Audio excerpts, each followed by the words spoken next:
Okay, so hey, just so Michael knows, yeah, you're right, Michael, about the Amtrak station. Hmm. It's just south of the airport. Just south. It says it's on 2702 Washington Street, but That when I looked at a map of South Bend, it was basically at the airport, pretty much. okay. Because I've taken the South Shore before, and yeah, as I said, it drops off pretty much at the airport. Yeah, So I mean, Okay. I'm just looking at a map, so I mean, yeah, I don't know the actual, relative space time, kind of like it's like looks like a block away. So a right. couple just to the south, and then Pit Cross, just so you know, is it's like a logic puzzle game. They Okay. like throw a bunch of puzzles at you.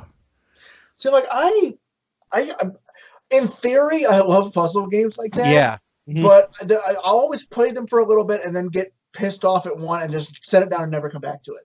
Like Cuboid on the PS3, fucking Limelight on the PS4. As to just a handful of these type of titles that I start and then get frustrated and be like, fuck it, I don't care that much. Right. And Yeah. then Eat Them is still available, Eddie. $10. Seriously? It's still $10. Is it PS3 only? Because I will PS3, yeah, yeah. fuck if it was Well, on PS4, I'd rebuy it in a heartbeat. there's no backward compatibility, so Yeah, at Yeah. least not yet. which Sony does just to spite me. But way it describes is cool. It's like a cell shaded Yeah. animation, a comic inspired cell shaded city streets, eat people for power and destroy everything in your path using heavy hitting melee weapons, mortars, powerful long range lasers, and more. And you can have 4 people in cooperative offline madness, huh? Hmm. Yeah. As I said, for the $10 I spent on it, it was worth every penny because it was just dumb fun. I think there was one trophy I couldn't get on it because it was a time it was timed. Like you had to get from one side to with only taking minimal damage, one side of the map to the other, and I just Okay. could never do it. So I just eventually I realized, like, Brutal Legend actually was the game that made me realize how little I care about trophies Mhm. because like I was playing it and I was looking through these trophies and just getting more and more just disheartened by like fuck I'm gonna have to do this, I'm gonna have to grind this. It's a And then one bad day trophy list when that's like that, I think. yeah. You know. And like because I have quite a few that I have platinum. Like the first South Park game I platinumed.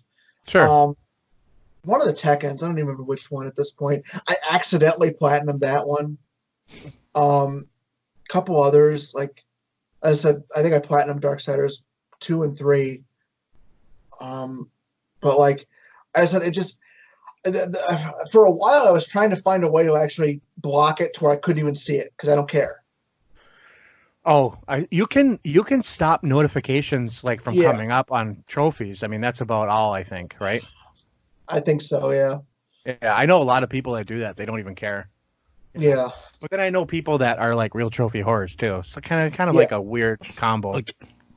Okay, Michael. This game still looks wacky, very Japanese, and I'm here for it. Yeah, it's fantastic. All right, Like I'm gonna run to the you bathroom. know I'll be my right back. biggest Okay. complaint about it actually is that just like Katamari Damacy, Mhm. like Katamari Damacy was a great game. My biggest complaint is that was never just a free play.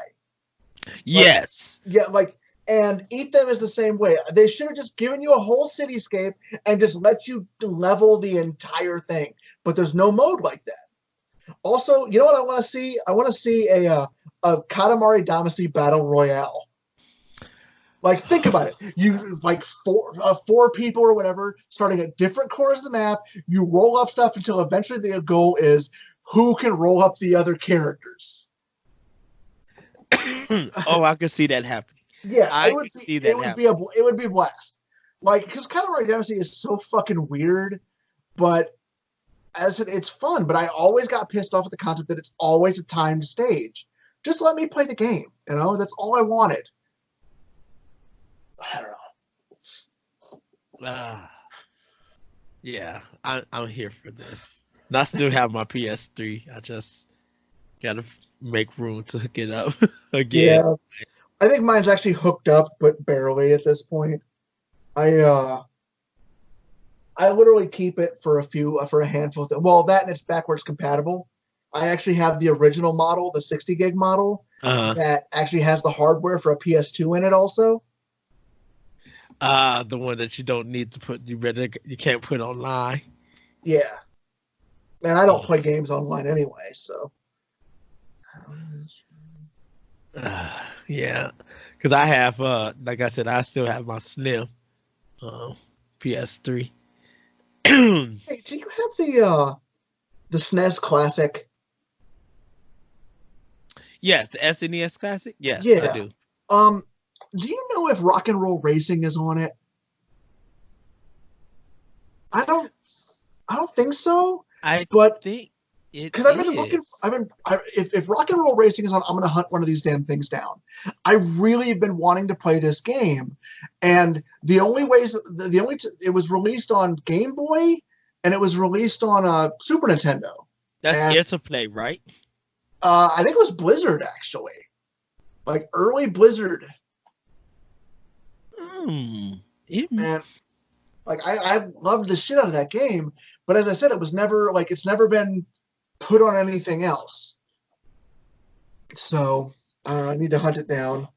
I thought that was yeah. That may be in Blizzard. Was Blizzard making stuff for Super Nintendo? Yeah, like I'm pretty sure it's Blizzard Interactive. What game are we talking about? Rock and Roll Racing. Okay. Although, what the fuck's my phone? Let's do a quick Google search here.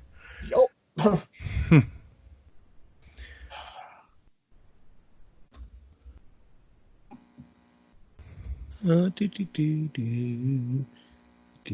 Yeah, Super Nintendo.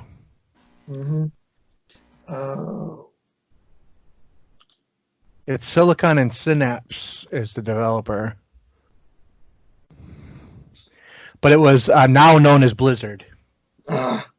They used to be known as something else. Published by Interplay for the Super Nintendo in 1993 and the Mega Drive Genesis in 94. So it's not on it, but Game Boy Advance in 2003 it was ported to. I still had my DS with a Game Boy adapter. If you do get one, there is a way if you look online to not get it on your system. Hint. For the Super NES Mini. If you prefer that way. How much does a Super NES Mini cost at this point? $80. How much? $80. Still $80. Still, really? Mm-hmm. I guess it could be way worse, but. Well, if you hack it and put all the ROMs on it, then it's worth it. Yeah.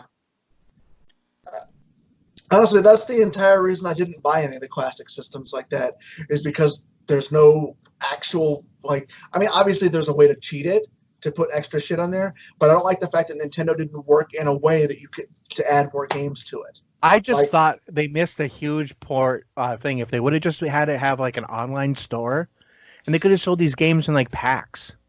Yeah, exactly. The problem with it is that some of the licensing. Yeah, I understand that, but that's what I'm saying. Like they could have a la carte their own games, and then they could have done. People would have bought them again. Yeah. Yeah. So. I mean, that's half the market at this point is people Especially rebuying games. Nintendo is, has been known for that shit for how long? Very long. Yeah. But yeah, as I said, I've been aching to check that game out again, and I've seriously thought about, because I think you can find the Game Boy version of it for like $10, which I'd be okay with, but my DS is the DS DSi, so it doesn't have the Game Boy slot, and I think I have my GameCube actually has the Game Boy adapter. I could probably play it like that, but it'd be setting the whole damn thing up again. Exactly. Yeah. Got all these systems that just aren't even hooked up anymore. That's the problem now, especially if you want to try. And if you don't have a CRT, hooking up to like a GameCube to a modern television, it looks bad. And so there's adapters like the RetroTink, but it's like $130. And You know, no, I mean, you no, get the. no, no. I guess the other one's like 80 or 90, but there's a Retro Tank 2 now. There's a bunch of them to hook them up, and they look. I mean, they look fantastic Yeah, because they upscale and like line double. yeah, So I mean, if you're gonna play a lot of it, it'd be worth it. Or if you're gonna like want to capture it for a stream or something, yeah. it'd be worth it. But other than that, I mean, it's hard to justify spending another, $120 on 20-year-old system. Hmm. At least for me, it is. No, yeah, I agree completely. Like, especially because like the nostalgia is there, but this nostalgia doesn't always last long. Like, Right. you think, oh my god, I can't like as I said, like for instance, rock and roll racing. I know me well enough to know I would play for about an hour and a half, You'd be and good. then I'd probably not touch it again for a long time. You satisfy that Yeah, like craving Yeah. you had. Yeah. Yep.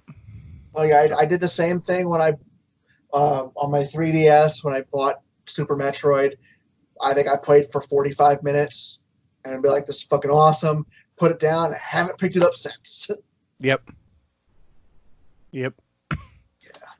So, what are we going to talk about? Or are you going to let us know while we're there um, once we count in? what's that count in? What's your count? Okay. All right. So I'll count in. Sam, you guys ready? Do it, Doug. Yes. All right. Going in 5, 4, 3, 2, 1.